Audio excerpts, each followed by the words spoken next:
हजरत बने हजरत साथे करम कमाया है, अल्लाह दे कुरान दा अदब सिखाया है, अल्लाह दे कुरान दा अदब सिखाया। शहीद मुकद्दस और आपकी हिफाजत से गफलत क्यों?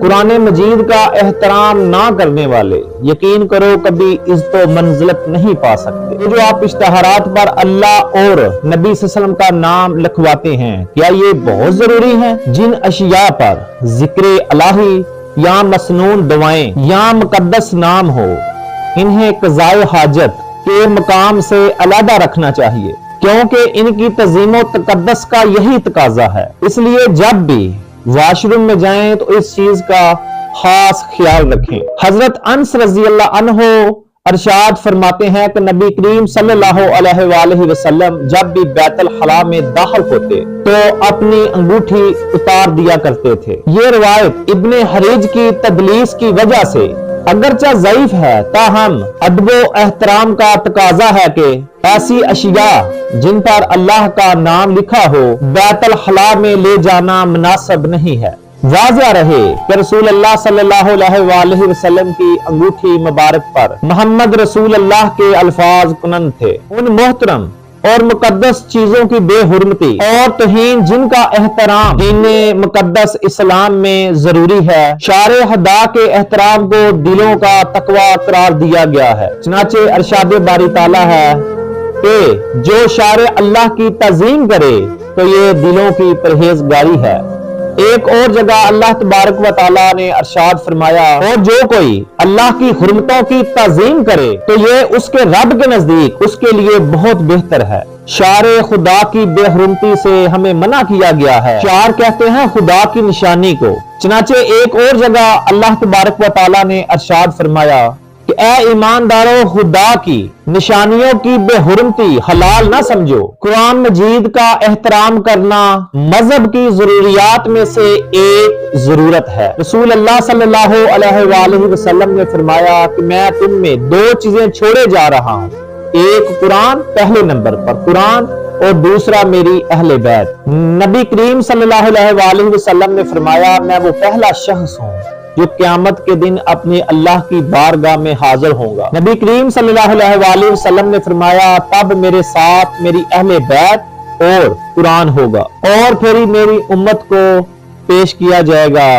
फिर मैं अपनी उम्मत से पूछूंगा कि तुमने मेरी अहले बैत और कुरान करीम की तज़ीम कितनी की और कुरान करीम और मेरी अहले बैत से क्या सलूक रवा रखा। तो अगर हम ने अहले बैत की इज्जत और तकरीम की हिफाजत न की, उनका एहतराम न किया, कुरान करीम का एहतराम न किया, तो हम अपने आका को तब क्या जवाब देंगे? हजरत इमाम बाकर फरमाते हैं कि क़यामत के दिन कुरान करीम अल्लाह तबारक व तआला से कहेगा कि ऐ अल्लाह, कुछ लोगों ने मेरी हुर्मत का बहुत ख्याल रखा, मेरी हिफाजत की और मेरी किसी चीज को जाया नहीं होने दिया, लेकिन कुछ बंदों ने मेरा हक अदा ना किया और मुझे जाया होने से ना बचाया। इस वक्त खुदावंद ताला फरमाएगा, मुझे मेरी इज्जत बुजुर्गी और बुलंद मकाम की कसम, आज मैं बेहतरीन सवाब तुम्हारे लिए और बदतरीन अजाब को तुम्हारी खातिर मुकर्रर कर दूंगा। इमाम जाफर सादिक फरमाते हैं कि खुदावंद ताला ने फरमाया, मुझे मेरी इज्जत जलाल और बुलंद मकाम की कसम, आज मैं उस शख्स का एहतराम करूंगा, ऐ कुरान, आज मैं उस शख्स का एहतराम करूंगा जिसने दुनिया में तेरा एहतराम किया,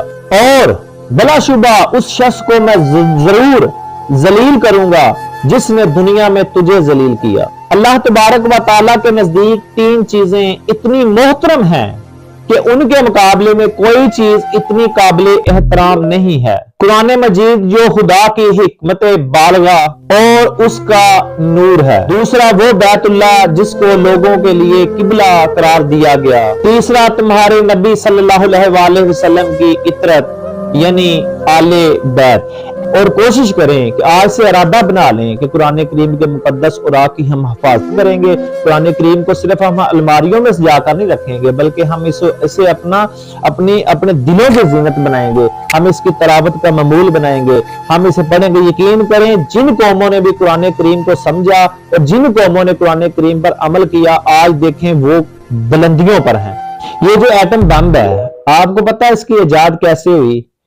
یہ ہم تو قرآن سے پڑھتے ہیں نا ثواب کے لیے کہ ایک لفظ پڑھیں گے ہمیں 10 نیکیاں ملیں گی، لیکن جب اس نے سورۃ فیل پڑھی نا کافر نے، اس نے سورۃ فیل پڑھی، اس نے سوچا، اس نے کہا یار یہ ایک چھوٹا سا ابابیل جانور، ایک چھوٹی سی چونچ، اور چونچ میں چھوٹا سا پتھر، اور وہ پتھر اتنے بڑے ہاتھی کو مارتے ہیں اور ہاتھی مر جاتا ہے، اس کے پیچھے جو آخر ریزن کیا ہے، آخر وجہ کیا ہے اس کے پیچھے، وہ اس چیز کی تحقیق کرنے وادی فیل چلا گیا، جہاں پر ابراہا نے، وہ جو حرم پاک سے 10-12 کلومیٹر جو باہر ہے نا حرم کی حدود سے، وہ وہاں وادی واقع میں خود الحمدللہ دیکھ کر آیا ہوں، تو وہ وہاں چلا گیا، پھر اس نے جو مٹی ہے نا اس کا کیمیائی جو اس نے تجزیہ کیا، تو اس میں اس کو جو ہے نا ایک دھات ملی جو پہلی دفعہ اس نے انٹروڈیوس کی، یورینیم، اور جب اس نے تحقیق کی تو پتا چلا اس میں اتنی زیادہ پوٹاش ہے، اور آج دیکھ لیں ایٹم بم میں کیا چیز زیادہ، یورینیم اور پوٹاش ہی ہے نا۔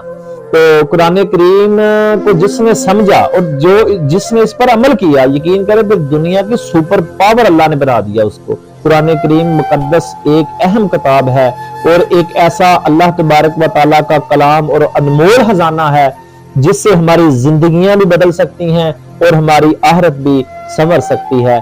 اللہ تبارک و تعالیٰ ہمیں قرآن کریم کی عزت و حفاظت و تکریم کرنے کی توفیق عطا فرمائے، اور اللہ تبارک و تعالیٰ سے دعا کرتے ہیں کہ اللہ تبارک و تعالیٰ ہمیں دین میں سمجھ عطا کرے۔